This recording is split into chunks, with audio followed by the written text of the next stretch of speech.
कूटनीति और शतरंज में पुतिन को कोई मात नहीं दे सकता है। और प्रिगोजिन ने खुद अपने लिए मौत का कुआं अब खोद लिया है। पुतिन ने वैगनर चीफ को ऐसे इलाके में भेज दिया जहां उसके एक तरफ मौत और दूसरी तरफ खाई है। मुश्किल हालात को पुतिन कैसे अपने फायदे में इस्तेमाल कर लेते हैं, इसका सबसे बड़ा उदाहरण वैगनर का विद्रोह है।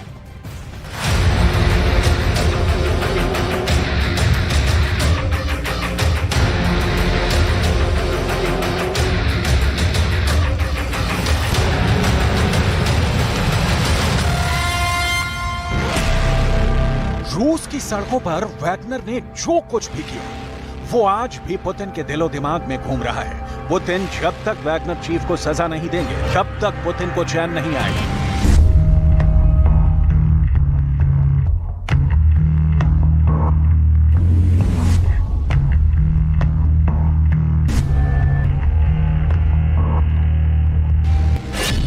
पुतिन ने बेहद चालाकी से पहले तो वैगनर चीफ और उसके लड़ाकों को रूस से बाहर किया और बेलारूस में भेज दिया, और अब वैगनर चीफ के खिलाफ पुतिन ने बेहद खतरनाक बयान जारी कर दिया है। क्या वैगनर की मौत फिक्स हो गई है? जिसके खिलाफ पुतिन खुद सार्वजनिक बयान दे दें और जिसने पुतिन के खिलाफ बगावत कर दी हो, फिर वो ज्यादा दिन नहीं बच सकता। चाहे रूस हो या फिर बेलारूस या फिर यूक्रेन, पुतिन के दुश्मन का बच पाना नामुमकिन है। ये जानकर आपको हैरानी होगी कि वैगनर बेलारूस के अंदर जिस कमरे में रह रहा है उसमें एक भी खिड़की नहीं है। आखिर ऐसा क्यों है?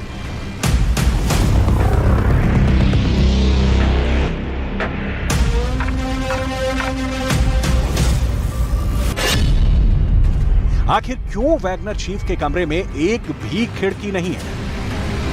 इसका पूरा पर्दाफाश हम करने वाले हैं। आगे आपको ये भी बताएंगे कि क्या वैगनर की बगावत में ज़ेलेंस्की का रोल था।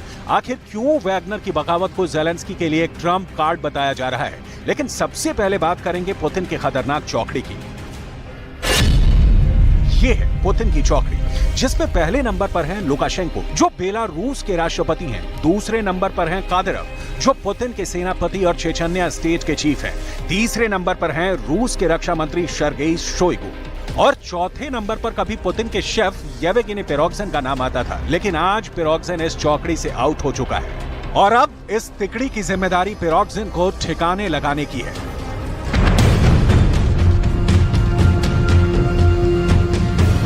तो सबसे पहले हम बात करेंगे कि आखिर ज़ेलेंस्की के कैंप में क्या चल रहा है।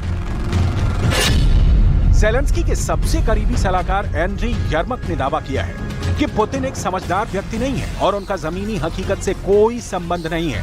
यर्मक ने आगे कहा कि मुझे लगता है कि वैगनर की बगावत के बाद पुतिन की उल्टी गिनती शुरू हो गई है।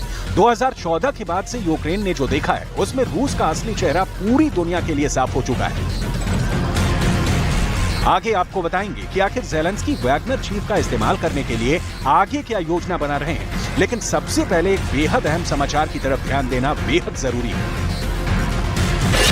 दरअसल प्रिगोजिन के बारे में कई इंटरनेशनल अखबारों में समाचार ये छपा कि बेलारूस के अंदर प्रिगोजिन एक ऐसे कमरे में रह रहा है जहां पर कोई खिड़की ही नहीं है। वो प्रिगोजिन जो रोस्तोव के अंदर बड़ी बड़ी डींगे मार रहा था, पुतिन के तख्ता पलट के लिए बयान दे रहा था और रूस के रक्षा मंत्री को भी लगातार धमका रहा था, उसी वैगनर चीफ प्रिगोजिन की हालत इस वक्त काफी पतली हो गई है। वजह यह है कि प्रिगोजिन के अंदर मौत का डर समा गया है। प्रिगोजिन को यह बात अच्छी तरह समझ में आ चुकी है कि अब वो बगावत कर चुका है और दुनिया को दिखाने के लिए भले ही पुतिन ने प्रिगोजिन को माफ कर दिया है और प्रिगोजिन के खिलाफ केस वापस ले लिए हैं, लेकिन असलियत ये है कि अब प्रिगोजिन के पीछे रूस के हिटमैन लग चुके हैं।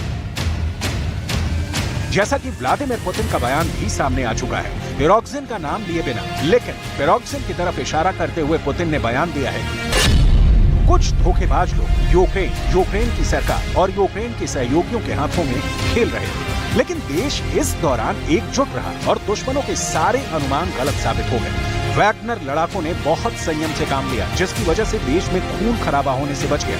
इन लड़ाकों ने गृह युद्ध बचा लिया।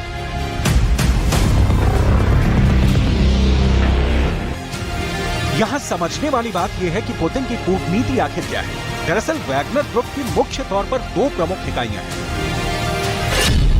पहली वैगनर चीफ प्रिगोजिन और दूसरा 25,000 वैगनर लड़ाके।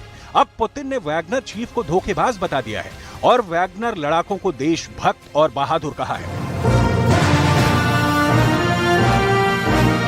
मतलब साफ है, पुतिन चाहते हैं कि वैगनर फोर्स के अंदर वैगनर चीफ पिरोग्जिन के खिलाफ ही बगावत हो जाए। पुतिन ने पूरा हिसाब किताब रूस के सामने रखा है और ये बताया है कि रूस की तरफ से पिरोग्जिन को कितनी मदद की गई है।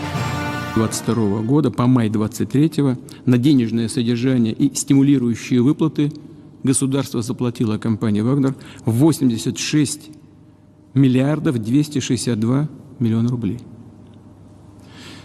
Из них денежное содержание 70 миллиардов 384, стимулирующие выплаты 15 миллиардов 877, страховые выплаты 110 миллиардов 179 миллионов. ये सवाल लगातार रहस्य बना हुआ था कि आखिर क्या वजह है कि पुतिन बार बार वैगनर चीफ के बयान देने के बाद भी बखमूत में मदद नहीं भेज रहे थे। दरअसल पुतिन और उनके करीबियों को यह शक हो गया था कि पिरोग्जिन रूस से आ रही मदद में करप्शन कर रहे हैं। इसका भी संकेत पुतिन ने अपने बयानों से ही कर दिया है। Компания «Конкорд» через военторг при всем том, что само содержание Вагнера было на плечах государства, за год собственник компании «Конкорд» через военторг получил, заработал от государства, поставляя продукты питания и оказывая услуги по питанию в армии, заработал 80 миллиардов рублей.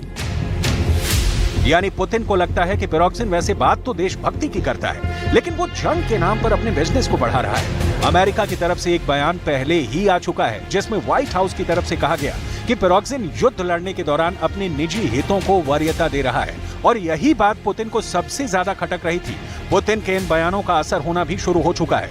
यूक्रेन युद्ध पर बेहद पैनी नजर गड़ाए कई एक्सपर्ट्स ने यह बयान दिया है कि अब वैगनर चीफ वैगनर ग्रुप पर अपनी पकड़ खो चुका है।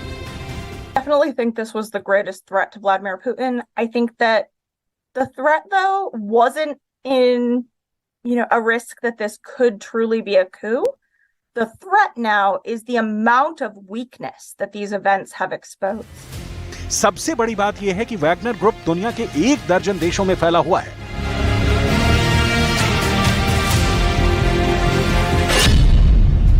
रूस, Ukraine, Syria, Sudan, Madagascar, Libya, Venezuela, Mozambique, Mali, Belarus और बुर्किना फासो।